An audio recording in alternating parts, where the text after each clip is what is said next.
Hi guys, welcome back to my channel, Making Home with Megan. Today I'm going to be showing you how to make these absolutely delicious funfetti cookies. I found this recipe on Pinterest about 6 years ago and I've been making it for my family ever since because they are just so good. To get started, you're going to need 1 box of funfetti cake mix, a 1/4 cup of powdered sugar, a 1/4 cup of sprinkles, I'm using rainbow, 8 ounces of softened cream cheese, and a stick of softened butter, and 1 egg.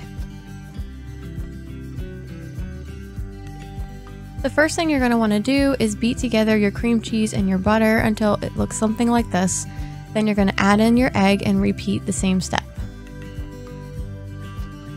Once that's all blended together, you're going to add in your box of cake mix.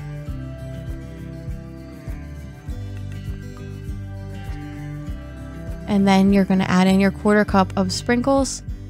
You're going to mix this all together. I am going to use my hand mixer again to do this, but use a bowl scraper as well while you're doing it, intermittently, just to make sure you're getting all of it off the sides. Once it looks like this, you're ready for your next step, which is you're going to be placing it in your refrigerator for 1 hour to chill. This will make it so that the butter doesn't bleed out of your cookies when you put it into the oven.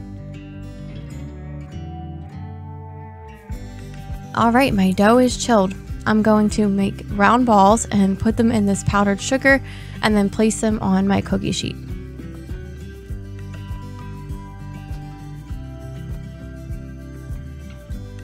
Here's what they look like, all rolled up in that powdered sugar. I did place mine on foil. The original recipe says to use parchment paper, but I was out this day. Foil worked just fine, nothing stuck, and all the cookies came off of it perfectly.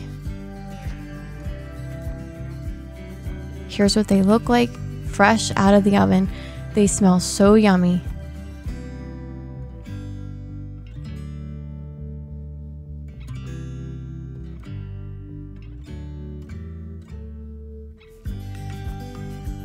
Alright, I've let my cookies cool completely and I put them on a plate. They are just so cute, and funfetti cookies are perfect to make all year round, especially because Pillsbury comes out with different funfetti flavors like Christmas and Halloween, so you could really use this for any holiday. I really do hope you give this recipe a try. Please leave the video a like and subscribe to the channel if you're new, and I'll see you guys next time.